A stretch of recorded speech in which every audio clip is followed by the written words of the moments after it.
need a countdown from 3. 3, 2, 1.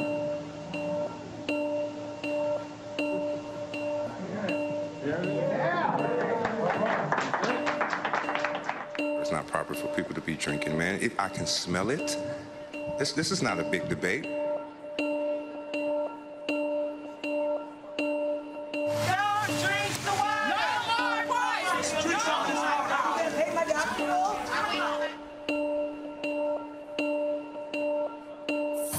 As you can see, that's what it looks like.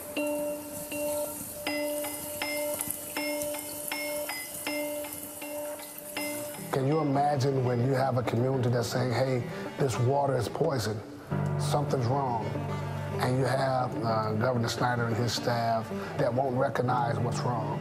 And in April, this will have been 2 years. We can't drink the water. You can't bathe in the water. You can't cook with the water. In my household, there is a total of 6. So for all of us to bathe is with bottled water, you kind of have to ration out water. Sometimes it breaks my spirit. I was pregnant with twins in July. I lost them. I went through a horrible miscarriage. When I came home, I got something from the city of Flint that said pregnant women and people 55 and over should not be drinking this water. But my son has really been having problems. He's only in the 1st grade, and you know, he's tested positive for lead, and they're saying that it causes behavioral problems. So we really need to get some help.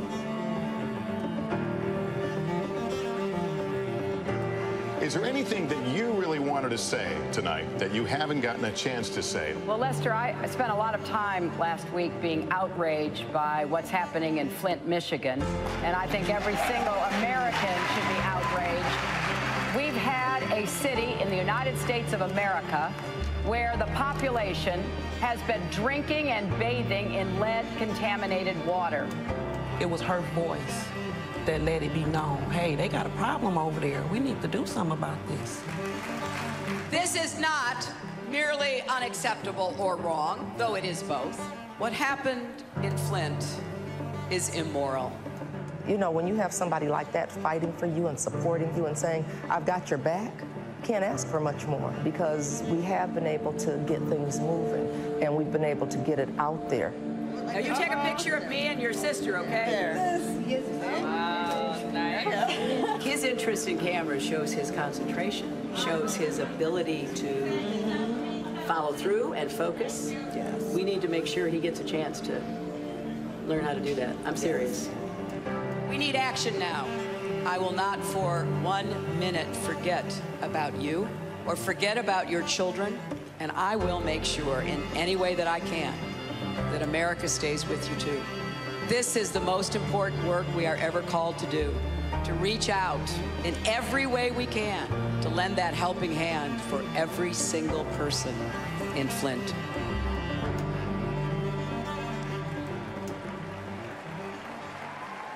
Ladies and gentlemen, please welcome Mayor Karen Weaver from Flint, Michigan.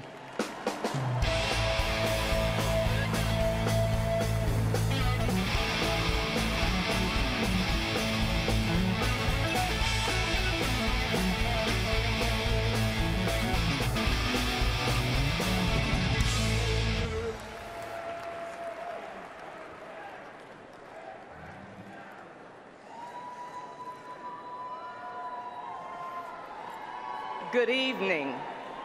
I'm Karen Weaver, and I am the mayor of the great city of Flint, Michigan.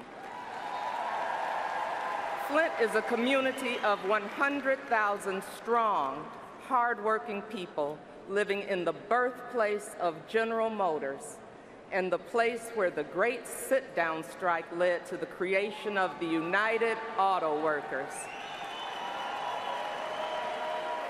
Flint is also a city in crisis. 5 years ago, our Republican state government used a Michigan law to take over control of the city.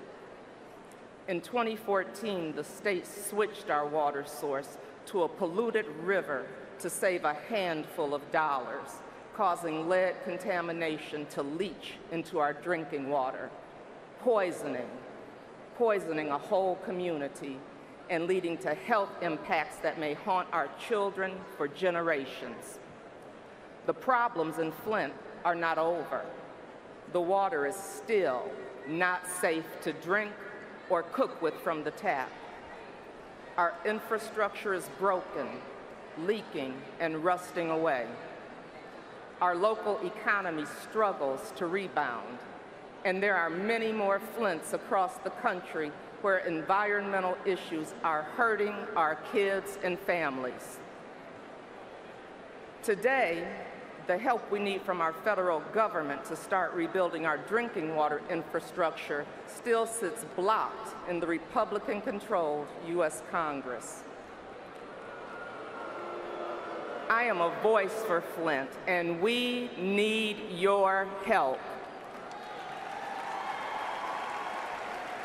Do you know who has also heard the call from Flint?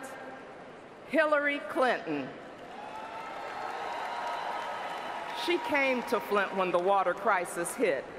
She joined with our community groups, our civic leaders, and our churches. Hillary said, "I will do everything I can to help you get back up and to help you get your strength and resilience flowing through Flint again." With direct help from Hillary Clinton's team, the Flint Waterworks program is now putting the young adults of Flint into new jobs and rebuilding their own community. Hillary's wonderful daughter, Chelsea, even came to Flint to bring people together to start this work and to create new opportunities for our families. A month later, Hillary Clinton came back to Flint again and called out to say that lead poisoning, broken infrastructure, and struggling cities are a national crisis, not just a Flint crisis. She made a commitment that as president, she will work for a lead-free America.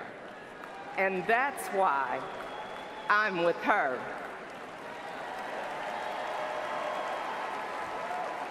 So join with Flint to get behind Hillary Clinton, to raise our voices for Hillary Clinton, and to make her the next president of the United States. God bless Flint, and God bless America.